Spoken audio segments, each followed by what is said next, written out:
Hello everyone, विद्युत study channel पर आपका स्वागत है। विद्युत स्टडी चैनल पर आज 5000 प्रश्नों की मेगा सीरीज का सेट नंबर 13 है। सेट नंबर 1 से लेकर 12 तक अगर आपको देखना है तो आप प्लेलिस्ट में जाइए। प्लेलिस्ट में टेस्ट सीरीज आपका सेट पड़ा हुआ है, आप वहां से देख सकते हैं। यह बहुत महत्वपूर्ण क्वेश्चन है, आप इसको देखिए और साथ में आप भी सॉल्व करते चलिए। आप भी देखिएगा, आप इतना दिन से पढ़ रहे हैं, आपको क्या समझ में आ रहा है, कहाँ तक आपकी तैयारी है। तो सारा कुछ इस पे डिपेंड करेगा कि आप क्वेश्चन अगर आपको आ रहा है कि नहीं आ रहा है।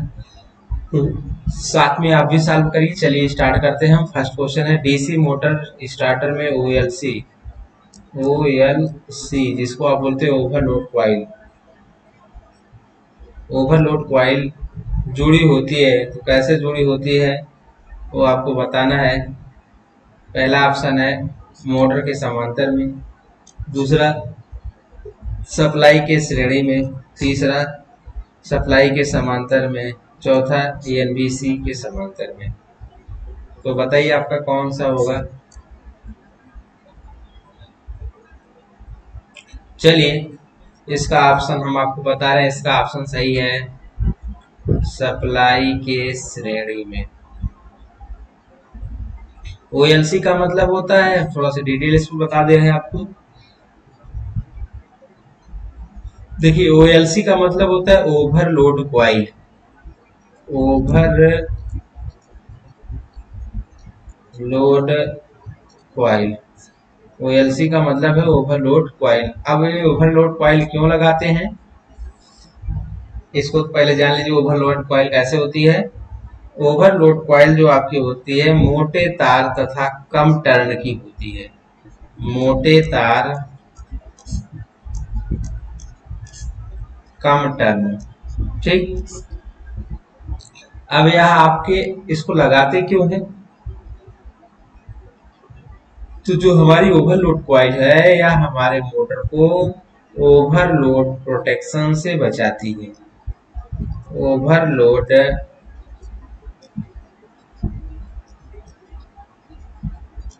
ओवरलोड प्रोटेक्शन से बचाती है क्या, ओएलसी। ओवरलोड प्रोटेक्शन से बचाने के लिए हम लगाते हैं ओएलसी, ठीक। तो आपकी स्टार्टर में एक और कॉइल लगती है, उसको भी बता दे रहे हैं आपको, जिसको आप बोलते हैं एनवीसी। एनवीसी का मतलब है नो वोल्ट क्वाइल। एनवीसी का पूरा नाम है नो वोल्ट क्वाइल, ठीक है। आपके पतले तार और ज्यादा टर्नों की बनी होती है। चलिए इसके बाद नेक्स्ट आपका है 50 हर्ट्ज। ये आपका 2 मिली हेनरी है कि कॉइल का इंडक्टिव रिएक्टेंस क्या होगा, मतलब एक्सेल की वैल्यू पूछ रहा है। एक आपको 50 हर्ट्ज एक कॉइल का जो आपका 2 मिली हेनरी कॉइल का इंडक्टेंस है, तो उसका इंडक्टिव रिएक्टेंस क्या होगा। इंडक्टिव रिएक्टेंस बताना है, बताइए। पहला आपका है 628 0.628, तीसरा 6.28, चौथा इसमें से कोई। तो कौन सा ऑप्शन सही होगा आप बताइए। चलिए इसका हम बताते हैं, इसका ऑप्शन सही होगा ये आपका है 0.628, ठीक। अब इसको थोड़ा से बता दे रहे हैं। देखिए इंडक्टिव रिएक्टेंस को हम डिनोट किससे करते हैं, एक्सल से। इंडक्टिव रिएक्टेंस आपका इनवर्स या विपरीत किसका होता है, तो अनुपारिता का होता है, इसको हम डीएल से डिनोट करते हैं। ससेप्टेंस जिसको इंग्लिश में बोलते हैं ससेप्टेंस, हिंदी में बोलते हैं अनुपारिता, ठीक है। अब आपको एक्सएल बराबर 2 पाई एफ एल यही फार्मूला यूज करके, एक्सएल बराबर 2 पाई एफ एल से आप यूज करके निकाल सकते हैं कितना आपका रेजिस्टेंस है। तो इसका आंसर सही होगा 0.628। चलिए इसका हम आपको बता दे रहे हैं, देखिए एक्सएल और 2πFL, और इसका इंडक्टिव रिएक्टेंस का मात्रक जो होता है वह आपका होता है वो। ठीक, चलिए इसके बाद नेक्स्ट आपका है अगला क्वेश्चन। अगला आपका है अस्थायी वायरिंग में उपयुक्त वायरिंग है। तो आपके अस्थायी वायरिंग में उपयुक्त वायरिंग कौन सी है? बैटन, क्लीट, केसिंग, केपिंग, पीवीसी या कंड्यूट वायरिंग। तो अस्थायी वायरिंग में आपके कौन सी वायरिंग है?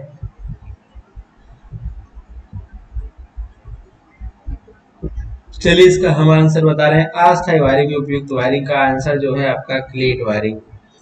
क्लीट वायरिंग आपकी टेम्पोररी वायरिंग कहीं पे करना है तो हम वहां पे क्लीट वायरिंग, क्लीट यूज करते हैं, उससे हम क्लीट वायरिंग करते हैं। ठीक, अब यहाँ पे क्लीट वायरिंग है तो अब यहाँ थोड़ा सा हम सबसे ज्यादा जो आपका इसका आंसर तो होगा सही कि क्लीट वायरिंग अस्थायी के लिए, लेकिन थोड़ा सा और सब बता दे रहे। पीवीसी आपकी जो क्या होती है, पीवीसी है कंड्यूट। आज के समय में सबसे ज्यादा जो वायरिंग यूज की जा रही है वो आपकी पीवीसी है, कंड्यूट वायरिंग यूज की जा रही है। ठीक, इसके बाद एक बैटर्न वायरिंग। बैटर्न वायरिंग बहुत पहले आपके मान के चलिए 20-25-30 साल पहले आपकी यूज होती थी, और अब जो पुराने आपके मकान हैं वहां पे आप जाएंगे तो देखेंगे अगर वहां पे वायरिंग हुई है तो पहले वहां पे लकड़ी का ऐसा बना होता है, उसके बाद उसी लकड़ी पर आपके इसी को हम बैटर्न बोलते हैं, इसी को बोलते हैं बैटर्न। और इसी बैटर्न पे आप देखेंगे तार जाता है। ठीक, जहां तक वायरिंग जाएगी बैटर्न पहले ले जाने का मतलब पहले लकड़ी का, हम दीवार को पहले लकड़ी का ऐसे लगा देते हैं, फिर इसी पे हम तार को लेके जाते हैं। ठीक, पुराने मकानों में आपको ऐसी वायरिंग देखने को मिलेगी, लेकिन आजकल तो ये आपके खत्म हो चुकी है। चलिए इसके बाद नेक्स्ट आपका है अधिक वोल्टेज प्राप्त करने के लिए कौन सी बाइंडिंग की जाती है? अधिक वोल्टेज प्राप्त करने के लिए बाइंडिंग की जाती है, तो आपकी कौन सी बाइंडिंग की जाती है? Lap binding, wave binding, looping, armature. तो इसका आंसर क्या होगा? चलिए इसका आंसर हम आपको बता रहे हैं। देखिए, जो हमारी होती है वेव बाइंडिंग, वेव, इसका आंसर है वेव बाइंडिंग। अगर हमें मैक्स वोल्टेज को मैक्सिमम और करंट को मिनिमम प्राप्त करना है तो हम कौन सी वायरिंग करेंगे? Wave binding. और यह वेव बाइंडिंग जैसे डीसी जनरेटर है तो डीसी जनरेटर के आर्मेचर में की जाती है। ठीक, डीसी जनरेटर के आर्मेचर में हम कौन सी बाइंडिंग करेंगे? Wave binding. कब? जब हमें हाई वोल्टेज, ज्यादा वोल्टेज और कम करंट की आवश्यकता होगी। अब यहाँ पे हम थोड़ा सा बता दे रहे हैं। अब यहाँ पे होता क्या है? वेव बाइंडिंग में हमेशा समांतर पथों की संख्या 2 होती है, और यह आपकी सिंगल लेयर बाइंडिंग की बात की जा रही है। अगर आपको बाइंडिंग पूरी तरीके विस्तार से पढ़ना है तो आप प्लेलिस्ट पे जाइए, आपको वेव बाइंडिंग और लैप बाइंडिंग डिटेल में पढ़ाया गया है। देखिए, ये बराबर आपका होता है N2 या 2N। इसका मतलब N क्या होता है? लेयर, नंबर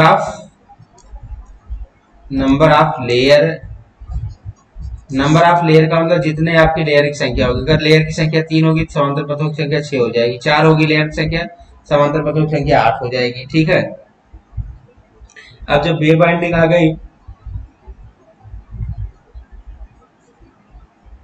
तो यही भी हम आपको लैप बाइंडिंग बता दे रहे हैं। लैप बाइंडिंग, देखिए लैप बाइंडिंग का प्रयोग आपके मैक्सिमम करंट और मिनिमम वोल्टेज को कम और धारा को ज्यादा प्राप्त करना हो तो हम लैप बाइंडिंग का प्रयोग करते हैं। और लैप बाइंडिंग में हमेशा आपके समांतर पथों की संख्या पोलों की संख्या के बराबर होती है। इसका एक्चुअल में फार्मूला होता है एनपी। एन मतलब होता है लेयर, नंबर ऑफ लेयर, जितने लेयरों की बाइंडिंग होगी। तो अब आपके 2 लेयर की देखिए हमेशा पोल पर निर्भर करता है, इसमें पोल पर समांतर पथों की संख्या पोल पर निर्भर करता है, लेकिन वेव बाइंडिंग में हमेशा वो फिक्स होता है 2। दूसरा, अब यहाँ पे आपसे ब्रशों की संख्या पूछा जा सकता है, तो जितना आपकी समांतर पथों की संख्या होती है उतना ही ब्रशों की संख्या होती है। ए का मान जितना होगा उतना ही ब्रश आपके लगते हैं। ठीक है, इसमें भी वही चीज होता है। चलिए इसके बाद नेक्स्ट अगला क्वेश्चन है, एसी पर जुड़ा वोल्ट मीटर रीडिंग देता है। एसी पर जुड़ा वोल्ट मीटर कौन सी रीडिंग देगा? एवरेज, पीक, प्रभावी, फेज। तो एसी पर जुड़ा वोल्ट मीटर आपका कौन सा रीडिंग देगा? चलिए इसका ऑप्शन हम आपको बता रहे, इसका है कि प्रभावी मान देता है। एसी मतलब कि ये आपका वोल्ट मीटर ऐसे होगा, यह आपका वोल्ट मीटर सिर्फ किसको मेजर करेगा? एसी वोल्टेज को मेजर करेगा। तो यह आपका जो वोल्टेज देगा वह भी आरएमएस के फॉर्म में देता है, रूट मीन स्क्वायर के फॉर्म में। अगर यही आपका वोल्ट मीटर मान लीजिए कि डीसी होता तो हमें जो वोल्टेज देता वो एवरेज फॉर्म में देता। इसको आप नोट कर लीजिएगा। ठीक है, तो डीसी पे आपके एवरेज और एसी पे आपके आरएमएस। इसके बाद नेक्स्ट है 1000 वाट। नेक्स्ट क्वेश्चन है 1000 वाट में कितने ब्रिटिश एचपी होते हैं? तो आपको कितने ब्रिटिश एचपी बताना है 1000 वाट में। पहला 1.30, 1.34, 1.35, 1.36 है। तो आपके कितने होते हैं ये आपको बताना है। तो चलिए इसका आंसर होगा 1.34। अब हम आपको इसको बता दे रहे हैं कैसे निकालना है। आपको इसको निकालिएगा। एक एचपी बराबर होता है 746 वाट। यह कब होता है? यह होता है ब्रिटिश में। और एक एचपी बराबर 735.5 वाट होता है। और यह कब होता है? जब यह IMKS की बात होती है। ठीक, अब यहीं से आप कन्वर्ट कर सकते हैं। इसके बाद नेक्स्ट है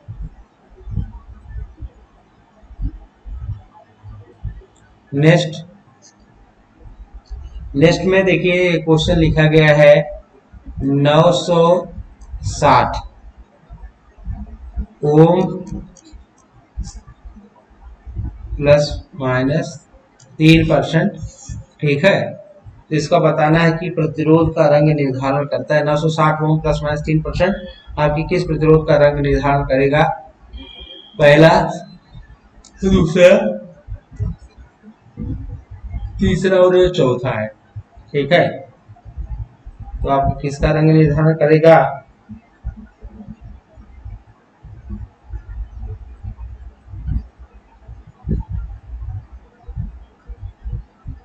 चलिए इसका हम आपको ऑप्शन बता दें। इसका होगा सफेद, नीला, भूरा, नारंगी।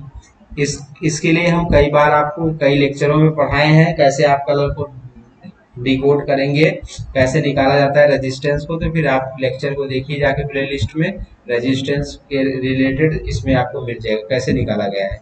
फिलहाल इसका आंसर हमने आपको बता दिया है। नेक्स्ट है आपका अगला, जो आपका शंट मोटर का टार्क किसके समानुपाती होता है? अगला क्वेश्चन है शंट मोटर का टार्क किसके समानुपाती होता है? शंट मोटर का टार्क किसके समानुपाती होता है? आर्मेचर प्रतिरोध, आर्मेचर धारा, फील्ड प्रतिरोध, फील्ड धारा। तो किसके समानुपाती होता है? तो यह आपका होता है आर्मेचर धारा के। ठीक है, किसके समानुपाती होता है? आर्मेचर धारा के। किसमें? शंट। तो देखिए शंट मोटर है, तो शंट मोटर का आपका स्ट्रक्चर इस प्रकार से होता है। इसकी जो फील्ड वाइंडिंग होती है पतले तार और अधिक टर्नों की बनी होती है। और यह इसकी जो फील्ड वाइंडिंग है वह आर्मेचर के समांतर में जुड़ी होती है। यहाँ से हम इसको क्या करते हैं, यहाँ से हम इसको सप्लाई देते हैं V, यही V वोल्टेज और धारा आपकी IL। इसी से हम इसको मोटर को चलाते हैं। यह आपका मोटर है। ठीक, और इस मोटर में जो जनरेट होता है वह आपका बैक ईएमएफ जनरेट होता है Z1 और Z2 इसके फील्ड वाइंडिंग के टर्मिनल, A1 और A2 इसके शंट वाइंडिंग के टर्मिनल होते हैं। यहाँ से धारा आपकी IA जाती है और इधर आपकी धारा आपकी ISH जाती है। IL बराबर आपका क्या होता है, IA प्लस ISH। ठीक, इसके बाद देखिए TA प्रोपोर्शनल IA, ठीक, TA प्रोपोर्शनल IA अगर यही आपके सीरीज का होता तो सीरीज में होता क्या है, शुरू में TA प्रोपोर्शनल IA स्क्वायर होता है। शुरू में आपकी स्टार्टिंग देखिए, इसमें जो आपका कभी कभी ग्राफ भी पूछता है कि आर्मेचर धारा और आर्मेचर टार्क में क्या ग्राफ बनता है। इसमें आपका ग्राफ जो बनता है शंट में वो सीधी रेखा में बनता है। ये आपका IA है और ये आपका TA है, तो इसका ग्राफ सीधी रेखा में स्ट्रेट लाइन बनता है। लेकिन जो हमारा सीरीज मोटर होता है, सीरीज मोटर में जो TA और IA के बीच ग्राफ बनता है, वह ग्राफ पहले आपका कर्व बनेगा, फिर आपके सीधी रेखा में बनता है। तो दो स्टेप में पहले आपका ग्राफ क्या बना है, पहले आपका कर्व बनता है, फिर आपके सीधी रेखा में बनता है। इसको आप विशेष रूप से ध्यान रखिएगा।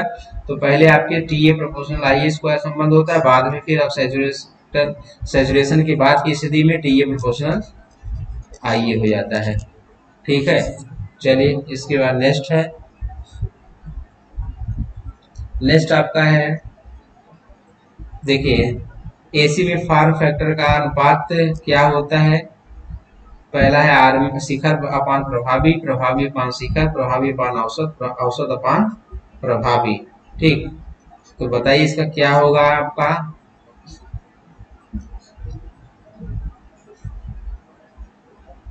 देखिए फॉर्म फैक्टर के लिए हमने एक आपको शॉर्ट ट्रिक बताया था, FRA।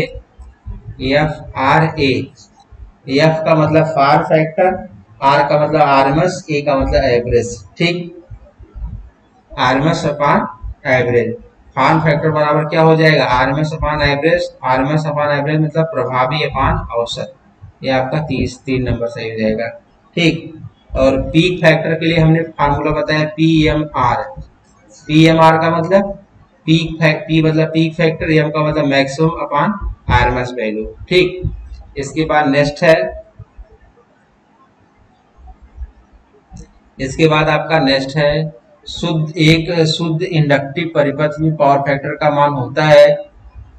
नेक्स्ट आपका क्वेश्चन है, एक शुद्ध इंडक्टिव परिपथ में पावर फैक्टर का मान होता है तो क्या होता है, लैगिंग होता है, शून्य होता है, इकाई होता है, लीडिंग होता है। ठीक है, तो पावर फैक्टर का मान पूछा जा रहा है इसमें। तो पावर फैक्टर का मान आपका क्या होता है भाई, देखिए शुद्ध है तो आपका फाई बराबर 90 अंश हो जाता है। तो काश 90 अंश बराबर 0, क्योंकि पावर फैक्टर को हम किससे डिनोट करते हैं, काश फाई से। तो यहाँ पे आपका पावर फैक्टर की वैल्यू कितना आ जा रही है, 0, शून्य। इसका आंसर शून्य होगा। इसके बाद नेक्स्ट है अगला आपका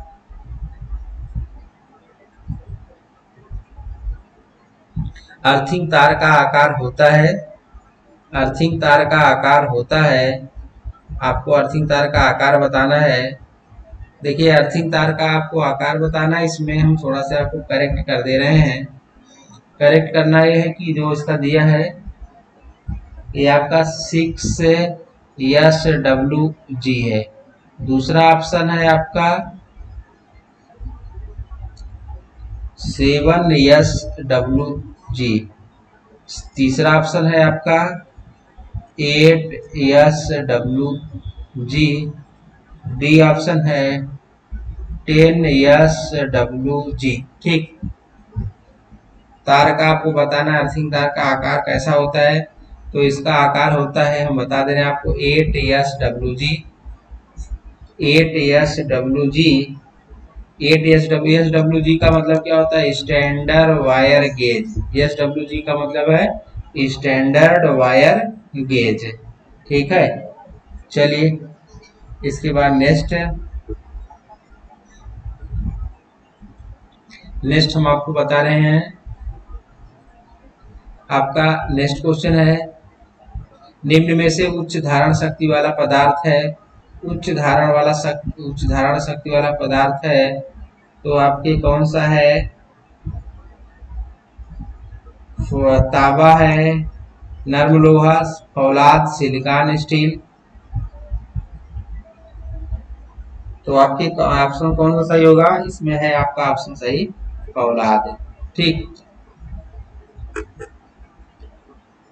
इसके बाद नेक्स्ट आपकी है ई आकार। इसमें पूछा अचालकों की श्रेणी ई का, श्रेणी ई है, श्रेणी ई का कार्यकारी तापमान क्या होगा? तो श्रेणी ई का कार्यकारी तापमान कितना होगा? 105, 120, 130, 155। तो कितना होगा आपका? इसका आंसर होगा 130। इसको हमने बताया आपको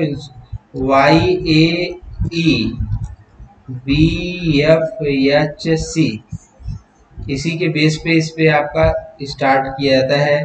ठीक, ई का इसमें कितना तापमान है? 120 डिग्री सेंटीग्रेड। इसके बाद नेक्स्ट है आपका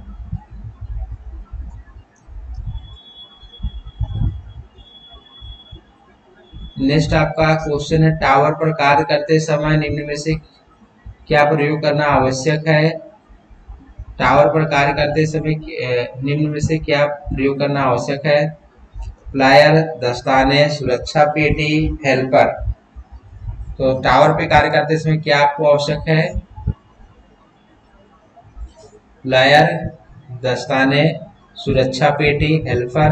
तो इसका आंसर है आपका सुरक्षा पेटी। टावर पे आप कार्य करते समय ये चीज आपका आवश्यक होता है। नेक्स्ट है, निम्न में से एक स्विच का प्रकार नहीं है। तो एक आपका स्विच का प्रकार नहीं है, कौन सा है? जो स्विच के टाइप में नहीं आता है, टम्बलर स्विच, आपके टॉगल स्विच, इमर्सन, आपके स्लाइड। तो आपकी ऐसी कौन सी चीज है जो आपके स्विच के रूप में नहीं आती है?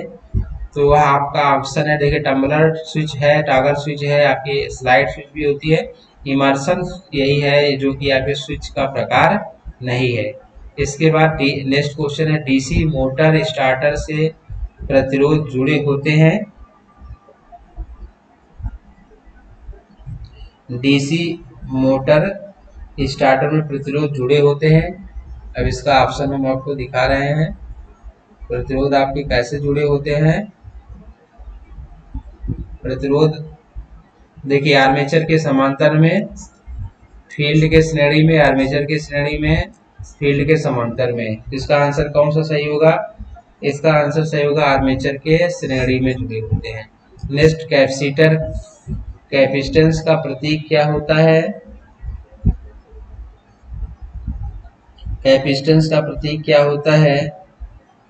कैपेसिटेंस की मात्रा का प्रतीक क्या होता है? मात्रक है भाई ये, थोड़ा सा उसको करेक्ट कर लीजिएगा। पहला ऑप्शन है आपका सी, दूसरा ऑप्शन है आपका क्यू, तीसरा ऑप्शन है एफ, चौथा ऑप्शन है आपका वी।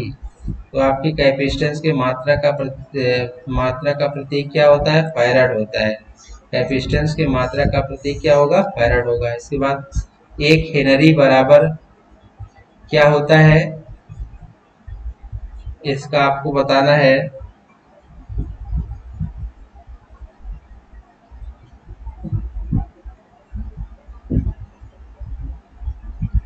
एक हेनरी बराबर,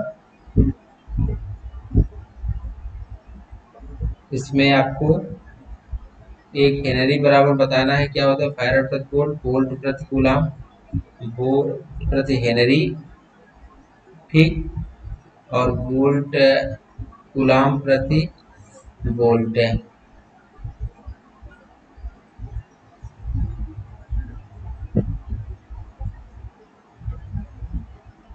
चलिए, इसके बाद नेक्स्ट है, नेक्स्ट आपका है पीला, नारंगी, फिर से वही क्वेश्चन आ गया, हरा का अंकित प्रतिरोध का मान बताना है।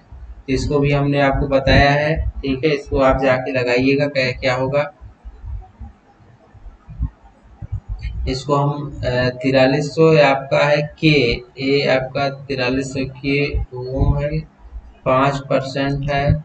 इसमें ये भी आपके 4300 ओम 5% है, और इसमें भी आपके के ओम 5% है। ठीक है, इसको आप लगाइएगा, मैं कई बार इसको बताया, प्ले लिस्ट में जाके आप चेक करिए और उसमें से आप इसको पढ़िए रेजिस्टेंस का कलर कोडिंग।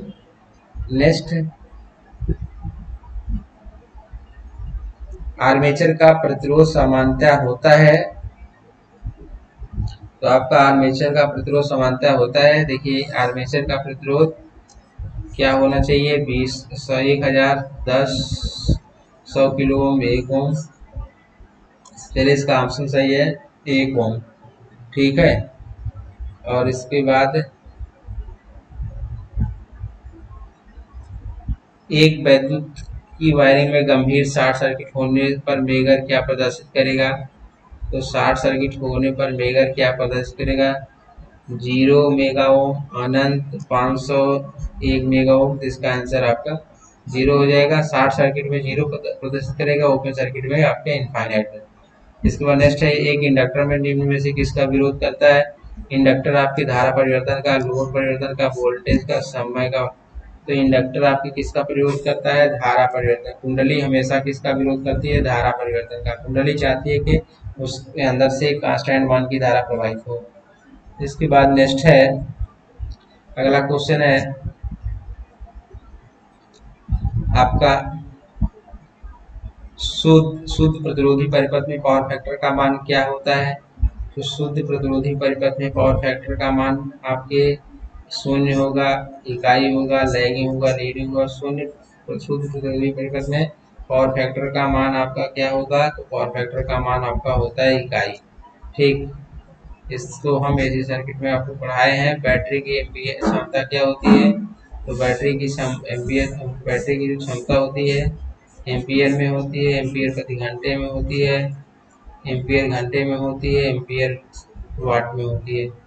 तो बैटरी की क्षमता किस में होती है, एम्पियर आवर में। बैटरी की जो क्षमता होती है वो आपकी एम्पियर आवर, देखिए एम्पियर आवर, इसकी आपकी एम्पियर आवर में भी क्षमता होती है। और आपके मिली मोबाइल, जो आपके मोबाइल में होता है, मोबाइल में उसको मिली एम्पियर आवर में इसकी क्षमता मेजर की जाती है।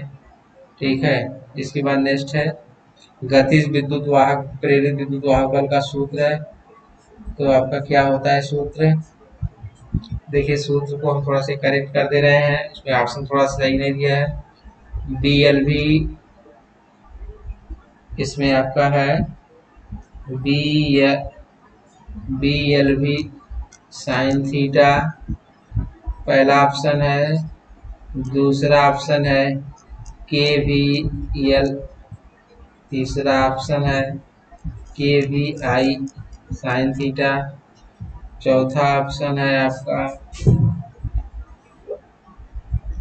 KAI cos phi. ठीक, इसमें आपका है गतिज प्रेरित विद्युत वाहक बल का पहला ऑप्शन सही है, BLV साइन थीटा इसका ऑप्शन होता है। ठीक है, इसके बाद है वोल्टाइल सेल। वोल्टाइल सेल में, वोल्टाइल सेल है आपका वोल्टाइक सेल कौन सा सेल है, वोल्टाइक सेल आपका प्राथमिक सेल है, द्वितीयक है, ये आपका शुष्क सेल है या क्षारीय सेल है। तो वोल्टाइक सेल आपका कौन सा सेल है भाई, देखिए वोल्टाइक सेल आपका जो है वह है प्राथमिक सेल। वोल्टाइक सेल आपका प्राथमिक सेल, प्राथमिक सेल को हम बार बार चार्ज और डिस्चार्ज नहीं करते हैं। निम्न में से किस कारक को कम करके प्रतिरोध बढ़ाया जा सकता है, तो किस कारक को कम करके, लंबाई को कम करके, चौड़ाई को कम करके, अनुप्रस्थ काट क्षेत्रफल, ऊष्मा को। तो इसमें क्या होगा भैया, चलिए इसका ऑप्शन बताइए। इसका जो ऑप्शन होगा वह आपका होगा प्रतिरोध अनुप्रस्थ काट क्षेत्रफल को।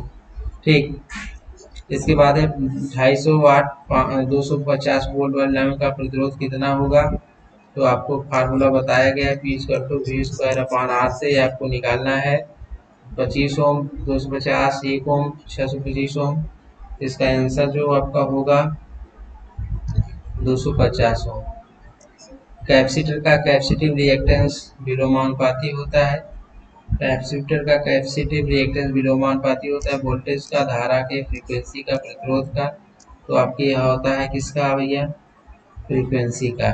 ठीक, चलिए आज के लिए इतना ही। पूरा वीडियो देखने के लिए बहुत बहुत धन्यवाद।